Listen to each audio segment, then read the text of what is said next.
Monsieur le Président, chers collègues, bonjour.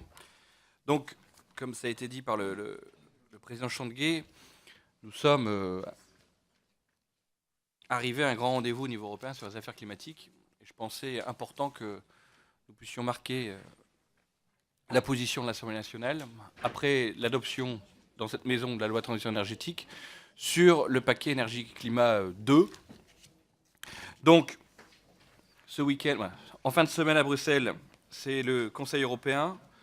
Il faut savoir qu'il intervient après un rendez-vous manqué en juin, où nous n'avons pas réussi à nous mettre d'accord. Quand je dis nous, je parle de l'ensemble des États membres, sur des engagements concrets. Et ce rendez-vous de cette fin de semaine doit marquer les engagements que l'Europe entend prendre à l'horizon 2030 en matière d'énergie et de climat. Le sujet de l'évolution de notre modèle énergétique vers une croissance plus sobre en carbone et plus durable est familier à notre commission. Et c'est la troisième fois en 3 mois que nous examinons un texte qui s'y rapporte directement. D'abord, la ratification de l'amendement de Doha au protocole de Kyoto. Bien sûr, le projet de loi sur la transition énergétique pour une croissance verte, dont 3 des 5 rapporteurs ont été nommés au nom de dans la commission spéciale, siègent au sein de notre commission aujourd'hui. Et aujourd'hui, ce projet de résolution sur le paquet énergie-climat 2030, appelé à prendre le relais du premier paquet énergie-climat adopté en 2008 sous présidence française, avec Nicolas Sarkozy à la tête des négociations. Et je tiens à le dire, c'était un paquet qui avait une certaine allure. Donc comme ça, on ne pourra pas dire M. Sadier n'est pas là, donc sinon il aurait dit je tiens à rappeler que M. Sarkozy ayant été, c'est fait. On s'inscrit dans la suite. D'ailleurs, je note. Comment? Vous pourrez poser des questions. Non, mais je tiens à le dire, comme ça après on pourra discuter sur le fond, chers collègues. N'interrompez pas notre rapporteur. Faisons un bref retour en arrière. Ça m'arrive voilà. aussi. Le premier paquet énergie-climat, le triple 20, comme il est surnommé, avec l'horizon 2020, 20% de baisse des émissions de gaz à effet de serre par rapport à 1990, 20% d'énergie renouvelable dans le bilan énergétique global et une diminution de 20% de la consommation d'énergie. C'est la marque du leadership de l'Europe sur ces questions en matière d'action mondiale dans la lutte contre le changement climatique. C'est la conviction que la réduction drastique des émissions nécessaires pour éviter l'aggravation du dérèglement climatique est parfaitement compatible avec la poursuite d'une croissance économique rénovée et une prospérité. Les 2 premiers objectifs seront atteints. Les émissions de gaz à effet de serre ont déjà diminué de 18%.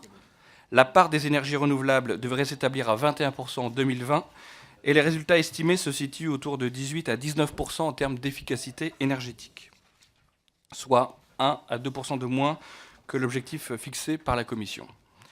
L'ensemble est donc encourageant, en dépit des limites inhérentes à cet ensemble de textes touffus et complexes, il faut le dire, et je vous renvoie là-dessus à l'excellent rapport qui a été fait par nos collègues Jean-Jacques Guillet et François de Rugy sur l'évaluation, dans le cadre des commissions de contrôle, sur l'évaluation du paquet énergie-climat 1. Et je retiens un élément important dont on doit absolument se saisir, c'est la notion d'émission. Donc il y a une limite à la conception d'émissions de gaz à effet de serre, et moi je préférerais qu'on parle, ça engage d'autres discussions, d'empreinte carbone pour pouvoir capturer l'ensemble, avec un grand E, des émissions, à savoir celles qui sont produites sur notre territoire européen et celles qui sont aussi intégrées dans les produits qui sont construits en dehors des frontières de l'Union européenne et qu'on importe, ce qui nous permet, entre nous, de répondre aujourd'hui à l'objectif des 20% de baisse de gaz à effet de serre. Est-ce le moment pour relâcher nos efforts? On voit tous les modifications en cours au niveau climatique. Dernièrement, il apparaît que l'année 2014 serait la plus chaude de l'histoire, donc on est face à un dérèglement climatique qui devient de plus en plus difficile de contester. Il faut donc viser plus fort. L'enjeu environnemental, stratégique et économique est désormais incontesté. Le 5e rapport du GIEC, la menace stratégique, je viens compléter mon propos sur le GIEC, sur l'Ukraine, qui vient aussi nous inviter à avoir une discussion sur l'indépendance énergétique de l'Europe, donc qui se rapproche de l'efficacité énergétique, font que nos débats ont besoin de se tenir aussi dans cette Assemblée nationale. La nouvelle économie climatique, c'est le levier de sortie de crise le plus efficace et le plus rapide. Le moteur du renouveau industriel, ça a été démontré dans 17 des 34 plans proposés par Arnaud Montebourg lorsqu'il était ministre de l'Industrie. On a toute une industrie nouvelle à inventer, à pousser, à encourager et parfois à protéger. Et la clé d'un nouveau modèle de développement. Bien évidemment, le Conseil européen de demain est aussi une échéance majeure sur le chemin de Paris 2015. Pour être crédible, notre réponse à ces défis doit reposer sur 3 principes: l'efficacité, la responsabilité et la solidarité. Cela veut dire, à mes yeux, parler d'une voix unie pour disposer du plus de poids dans les négociations avec nos partenaires, diversifier nos sources d'énergie et promouvoir toutes les solutions technologiques facilitant l'efficacité énergétique, compléter et combiner les infrastructures. Que nous propose la Commission? Selon les annonces faites en janvier et en juillet 2014 et les informations recueillies ces derniers jours sur le projet de conclusion qui circule, un objectif contraignant de 40% de réduction des émissions des gaz à effet de serre par rapport à 1990 sera proposé et acté. Un objectif d'au moins 27% d'énergie renouvelable contraignant au niveau de l'Union européenne. Enfin, un objectif indicatif de 30% d'efficacité énergétique. Le niveau de 40% ne peut être, à mes yeux, un plafond. C'est un point d'étape important. Il doit être un plancher, impératif, à la fois pour changer de modèle de développement économique, pour enclencher le mécanisme vertueux qui doit nous conduire à aboutir à un accord mondial sur le climat en 2015. Et tout simplement pour nous permettre de respecter la feuille de route vers une économie compétitive à faible intensité carbone à l'horizon 2050, qui a été adoptée aussi à l'échelle de l'Union européenne et dont il faut souvent remémorer l'existence. La tentation a existé au début de l'année de se contenter de 35%. Puis, c'est le caractère contraignant qui a été mis en balance. Mes chers collègues, il nous faut être à la hauteur du défi. Nous ne sommes pas là pour protéger quelques espèces animales, mais l'espèce humaine. Je pense qu'il faut aussi lire les rapports.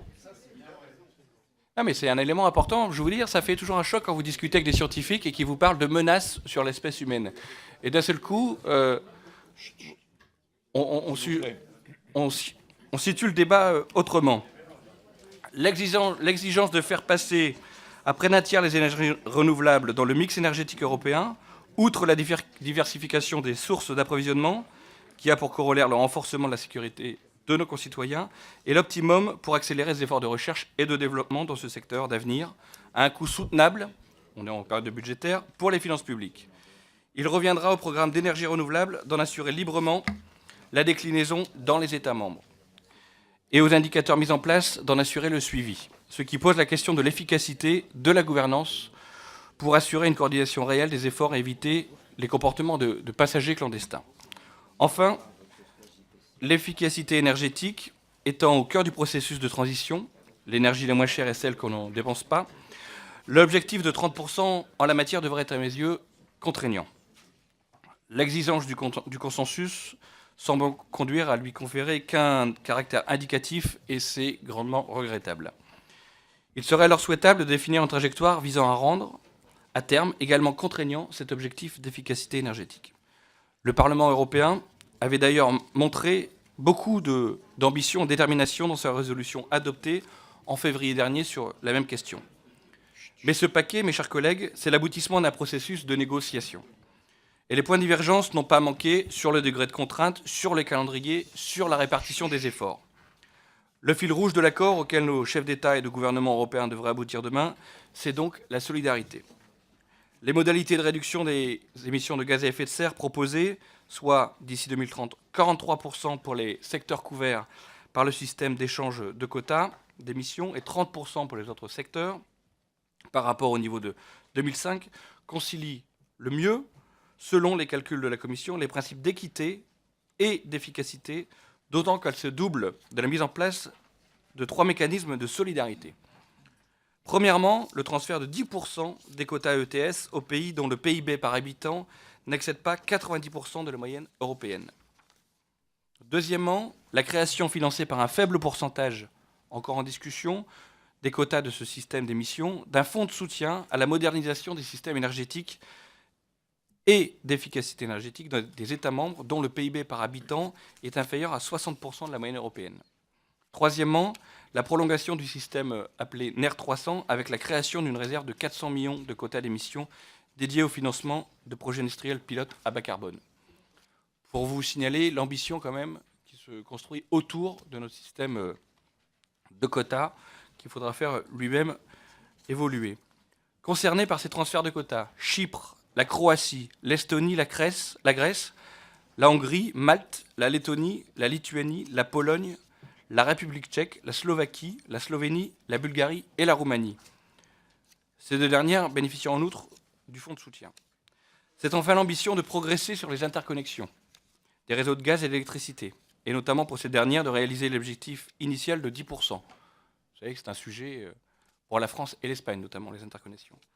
Peut-être aurait-il fallu rehausser notre niveau d'exigence, là aussi, d'ailleurs, mais je pense qu'on doit se contenter de ce compromis qui a été acté après beaucoup de discussions et de tergiversations, et surtout ne plus perdre de temps. Donc j'espère que nos gouvernements prendront leurs responsabilités en cette fin de semaine. Nous ne réussirons pas sans cette solidarité dans le choix des méthodes retenues pour atteindre les objectifs que nous nous fixons à nous-mêmes. Complémentarité concertée des choix nationaux, prise en compte des fragilités particulières de certains acteurs étatiques ou industriels, mobilisation des financements et interconnexion des réseaux. C'est donc un véritable projet industriel à l'échelle européenne dont nous parlons, susceptible de mobiliser les États membres, bien sûr, mais aussi les acteurs de tous les secteurs concernés dans leur diversité, aussi bien ainsi que les citoyens, des entreprises aux collectivités. Des outils existent, le plan stratégique pour les innovations énergétiques, le programme cadre de recherche et d'innovation Horizon 2020, par exemple pour les énergies renouvelables. Reste la mobilisation des financements. À ce titre, il convient de rappeler que 20% du budget de l'Union européenne, doit être consacré à des projets et à des politiques liées au climat, conformément à la stratégie Europe 2020. Une stratégie pour la croissance intelligente, durable et inclusive a été, dans ce sens, adoptée en juin 2010. De plus, le président Jean-Claude Juncker de la Commission a annoncé le 15 juillet dernier un plan de 300 milliards d'euros d'investissements publics et privés dans l'économie réelle pour les 3 ans à venir. Les contours doivent être encore définis, mais j'espère qu'une grande partie portera sur ces questions d'infrastructures liées à la transition énergétique et à l'efficacité énergétique. Normalement, ce plan devrait être défini, acté et rendu public dans les 3 premiers mois du mandat de la nouvelle Commission qui commence, si j'ai bonne mémoire, avant la fin novembre. L'énergie constitue, et je conclurai par là, une occasion de relancer la construction européenne tant sur le plan interne, élaboration d'un accord commun sur des choix énergétiques, programme de recherche et développement, économie d'énergie, qu'externe, la politique extérieure de l'Union et de sécurité commune devrait se développer en intégrant pleinement cette dimension de sécurité et de stratégie énergétique. Le président Juncker l'a bien compris, il a fait de l'Union de l'énergie, qui inclut une perspective sur la politique de changement climatique, l'un des axes forts du mandat de la Commission qui entrera en fonction dans quelques jours. Le défi n'est pas mince, car il suppose, pour être relevé, que les États acceptent de briser le tabou des compétences nationales exclusives en matière de bouquet énergétique. Mais il est clé pour atteindre les objectifs de la feuille de route que je mentionnais tout à l'heure vers une économie bas carbone, du 8 mars 2011. Je vous remercie de votre attention. Je serai prêt à répondre à toutes les questions afin d'améliorer cette résolution qui sera présentée sous peu en séance plénière. Merci, Monsieur le Président. Merci, Monsieur le rapporteur.